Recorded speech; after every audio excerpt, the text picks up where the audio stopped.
Situé à 15 km du port autonome de Pointe-Noire et bénéficiant de son ouverture, sur la route lourde Pointe-Noire-Brazzaville et le chemin de fer Congo-Océan, la plateforme industrielle du Congo à Pointe-Noire est le fruit d'un partenariat public-privé entre le groupe Airwise et la République du Congo. La visite des directeurs généraux des entreprises relevant du portefeuille public de l'État, conduite par le conseiller au transport du chef de l'État et président du conseil d'administration des dites entreprises, Jean-Louis Osso, est d'un intérêt capital pour ces entreprises opérant dans les systèmes de transport et de la logistique au Congo. Il y a forcément un intérêt. Il y a forcément nécessité de sortir les productions d'ici. On passera par le système de transport ou de la logistique. Et il y a également nécessité d'importer les intrants dans cette zone. Forcément, nous passerons par les routes et les systèmes de logistique. Au cours de nos échanges, démontrer qu'il y a forcément des interactions importantes qui doivent se mettre en place. Nous devons potentialiser les synergies nécessaires pour faire de telle sorte que le système de transport et la logistique accompagne effectivement les activités de la zone économique spéciale pour qu'il y ait fluidité dans les accès d'entrée et de sortie des produits de cette zone.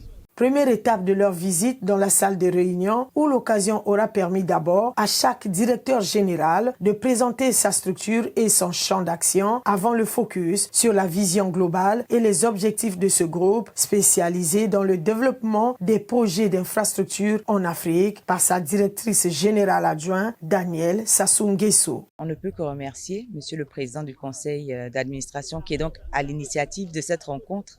Avoir le plaisir de réunir en un seul endroit autant de directions générales différentes, bien que toutes indispensables et intégrées dans le transport et la logistique. Pour nous, c'était encore un rêve. Et puis, grâce à l'intervention de Monsieur le Président du Conseil d'administration, il a bien voulu nous aider et nous a aussi suggéré l'importance de cette rencontre parce que la nécessité même de pouvoir mettre en œuvre toutes ces interconnexions pour pouvoir assurer les intrants, comme il a dit, l'arrivée des matières premières sur site, mais aussi les voir partir à l'export. Tout cela est important. Donc, toutes ces voies confondues, ferroviaires, maritimes, la route, nous sommes heureux d'avoir pu réunir sur notre site toutes ces directions. Le planting de quelques espèces d'arbres par les directeurs généraux a marqué le clou de la première étape de leur rencontre avant la visite de terrain. Déjà présent dans la phase de démarrage qui couvre une superficie de 600 hectares, le groupe Airwise nourrit l'ambition de s'étendre jusqu'à 2500 hectares dans la phase 2 avec l'appui des investisseurs congolais et étrangers pour la transformation des matières premières sur place, notamment le bois, le gaz et divers minerais. Vous avez pu voir que la première étape qui pour nous était véritablement l'aménagement du site routier, canalisation, eau, électricité, internet, ça y est, donc nos terrains sont viabilisés. Et dans très peu de temps, plus précisément début septembre, le 1er, nous verrons les premières pierres d'environ 5 à 6 industries lourdes s'installer. Bon, pour l'instant, nous avons signé 15 contrats. Nous sommes plutôt satisfaits. Il était primordial de commencer par l'aménagement de ce vaste territoire qui est quand même 2700 hectares. Et là, notre première phase sur 600 hectares est terminée. À l'horizon, on envisage de remplir l'intégralité de la zone pour passer à la phase 2. Comme je vous ai dit, on a 2700 hectares à couvrir. Il y a des endroits où ça s'est fait très vite, à l'initiative du Togo, où nous commençons notre deuxième zone. C'est-à-dire qu'en 5 ans, elle a été entièrement comblée et c'est ce qu'on souhaite aussi ici en République du Congo, pouvoir aller aussi vite. Et avec la proximité du port, qui est un véritable atout, à peine 15 km par voie routière et 10 km berge sur berge, ça en fait le port le plus proche d'une zone économique ou la zone la plus proche d'un port en eau profonde, comme le port de Pointe-Noire. Une visite des installations dans la zone aménagée et viabilisée. Ici se développe un modèle des écosystèmes industriels intégrés par quelques entreprises qui assurent la transformation de quelques produits. La fabrication des bougies, des pointes pour toute construction, de la tuyauterie galvanisée et du contreplaqué constituent à n'en point douter le résultat du Made in Congo à travers la réalisation de ce vaste projet de diversification de l'économie congolaise, voulu par le président de la République, Denis Sassou Nguesso. Le directeur général du Conseil congolais des chargeurs et président de l'Union des conseils des chargeurs africains, comme les autres directeurs généraux, voue son optimisme dans la mise en œuvre de ce projet. Naturellement, que le Conseil congolais des chargeurs, dans ses missions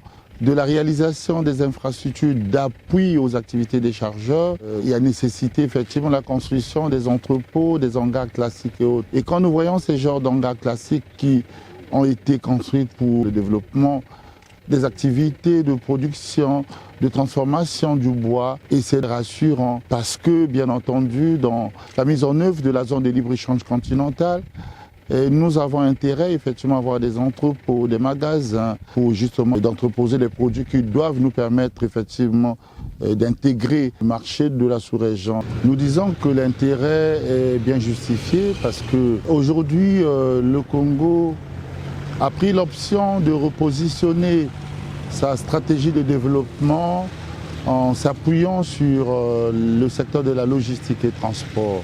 Et donc cette zone d'économie spéciale qui est en train de s'installer a de l'avantage parce que la zone va beaucoup plus diversifier les sources d'emploi puisqu'une zone d'économie spéciale s'est interplein aménagée aux normes logistiques pour bien entendu le développement de plusieurs activités logistiques. Il y a déjà la transformation du bois sur place, les activités d'entreposage, les activités d'empilage des conteneurs. Et donc c'est une bonne initiative et nous sommes très contents de constater que la zone est en train de prendre la dimension qui fera que demain ça devienne effectivement une fierté pour le Congo et aussi pour la sous-région. La visite s'est achevée dans l'apothéose générale sur la place publique de la zone économique spéciale de Pointe-Noire.